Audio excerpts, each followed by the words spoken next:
So let us discuss the question, who gets the blame? Who gets the blame for Sean McVay's Rams losing to Carolina in a game where they gave that game away? Carolina didn't win the game. The game was gifted by the Rams. So I've got financial advice, hot air balloon, and Toys R Us. And we will combine all of these things together, and we are going to create some marginal overnight talk radio is what we're going to do together. That's what we're going to do. And we'll also make some brisket on the side. We'll cook some brisket in the smoker. We'll put it in the smoker. We'll cook it for 2 days. That'll be the way we do it. All right, so any way you slice it, literally any way you slice it, this was a clunker from the Rams. It was not some kind of masterpiece by Carolina. It was, we'll call it for the Rams, on the road, it was the Carolina clunker. A game with so many unforced errors, it should have had some kind of parental advisory on it. So many self-inflicted wounds. Sean McVay's Rams were being celebrated all week, the toast of the NFL. The Rams, a team to beat. Oh, my God. Slobber, slobber, slobber, slobber. Yes, it was. Everyone went to 7-Eleven, ordered a Rams Slurpee. They were slurping all over the Rams, how great the Rams were. And then they had to go out and play a game, and did not rise to the occasion at all in this game, as the Rams responded by playing like a bunch of stumble bums in shoulder pads in this particular matchup here. Now, right in front of the line, play the blame game right in front, obviously Matthew Stafford. He sucked at a time you cannot suck here. He played a game of whack-a-mole with the football, which generally speaking, not a great idea. But what do you know? You just do the overnight show. I'm just saying.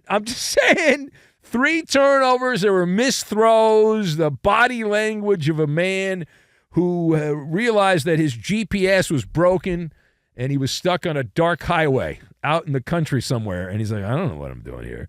Stafford, this was a roller coaster performance by Stafford. He did have a few nice scenic views there where he found Devontae Adams for touchdowns, and then boom goes the dynamite for Matthew Stafford, upside down, losing your lunch, all of that. However, now the simpleton way is just to merely blame Matthew Stafford. And while he certainly gets the, in this case, lion's share, you see what he did there, lion's share of the blame. However, Chris Shula, who is also getting hyped up as a future NFL head coach and likely will be a future head coach because of nepotism.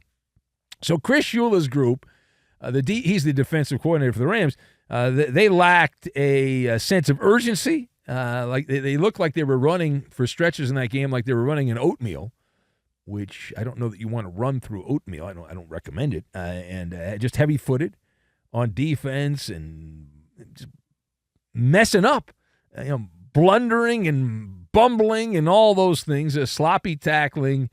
And the weather wasn't perfect. Well, the weather's not always going to be perfect.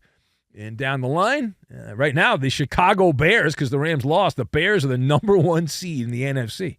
The Bears. Which I would think Soldier Field, I know as a kid, I'm old, and so I did see the Bears play home games in Soldier Field, and the weather sucked, and that was part of the deal. So you're gonna, if you have to go there or go to Philadelphia on the road, you're going to be playing in bad weather, and just sloppy tackling. Was damp and rainy and cold in Charlotte, and it's like they had covered their hands in Carolina barbecue sauce and slipping through tackles and whatnot there. And not one forced turnover. You're playing one of the great stiffs of all time, Bryce Young. Can we all agree? Everyone agrees, right? Everyone agrees this guy sucks. And you couldn't turn the ball over one time from Carolina? Not one forced fumble, not one interception playing Bryce Young? Bryce Young, who, if you look at the stats, well, he had some good stats in the game. What are you talking about?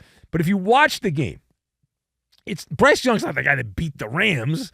He's not. He checked them into a nice hotel, went to a nice hotel there, thanked them at checkout, got a nice gift basket from the Rams. The Carolina team got turnovers and all that stuff. To me, though, you mentioned the defense being bad. Stafford was terrible. That fumble, game would have gone to overtime, would have kicked a field goal there. Who knows what happens most likely after that. However, ifs and buts were candy nuts.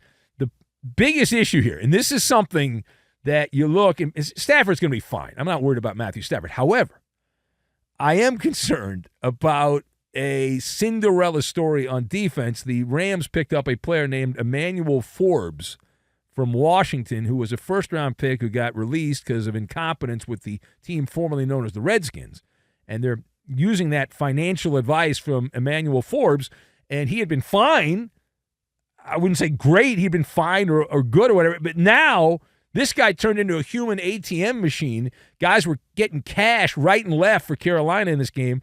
And burned for a 33-yard touchdown, roasted again for a 43-yard touchdown. That's Emmanuel Forbes. Who goofed? I've got to know.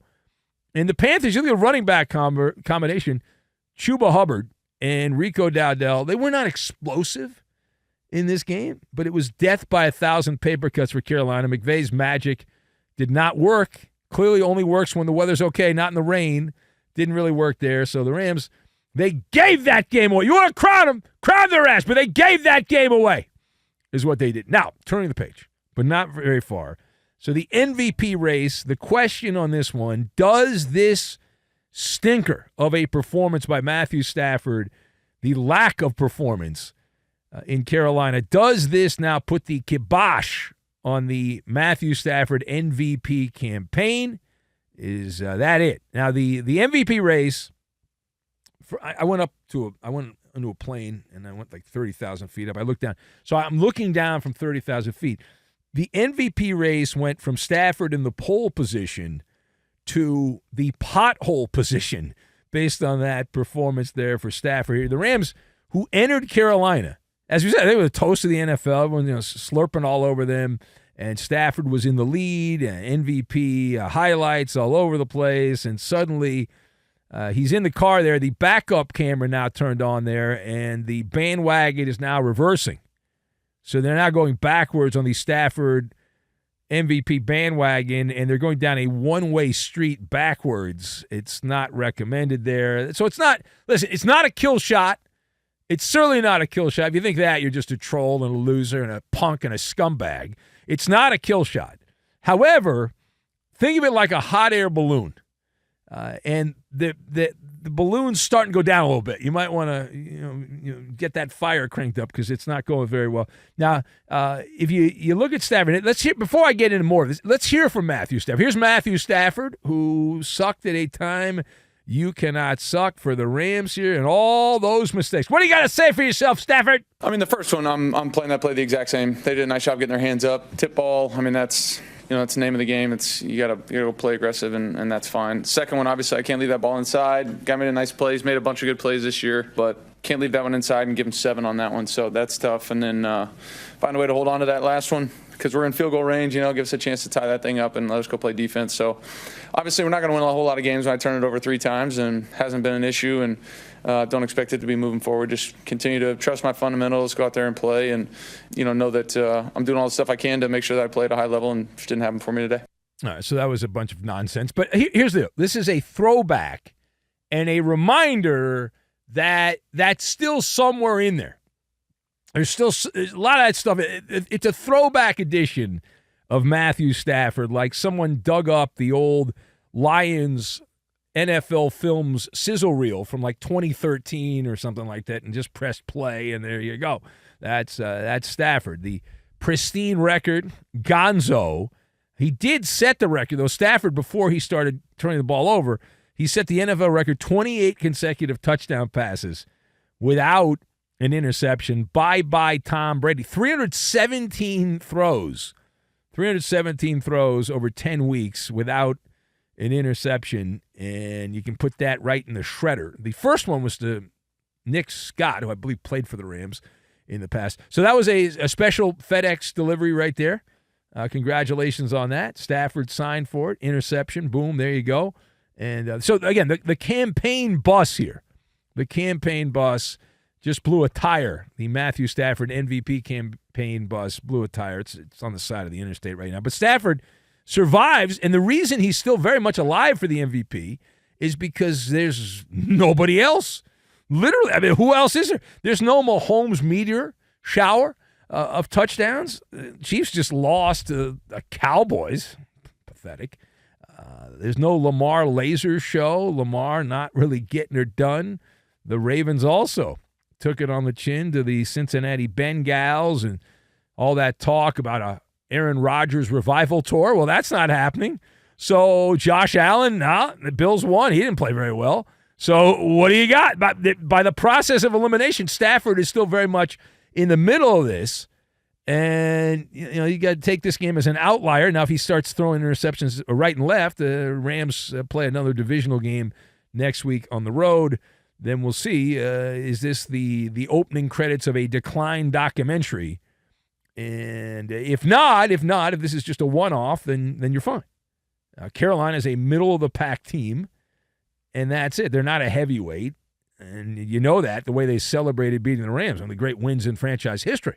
Pathetic franchise that is.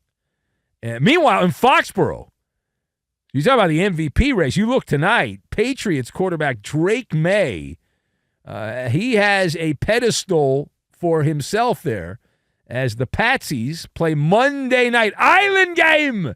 Last game of the weekend, the Giants and the Patriots. Now, the Giants are not a good team.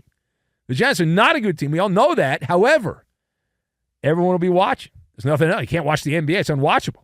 There's nothing else to watch. We'll all be watching. We like sports. We're going to be watching that game. So Drake May's got a shot to jump up a couple of rungs in the MVP race here, climb the ladder as Stafford stalls and kind of goes back down. There's a flat tire there for Stafford. Now, the MVP pole position, I believe, still open. I was skeptical of Stafford, then I came around to him, and now I'm skeptical again. But there's traffic ahead. There's plenty of traffic ahead, and there's the home stretch of the NFL season where this MVP will be won. It's competitive, which is a nice way of saying there's nobody really that great. That's the way we can say it. Now,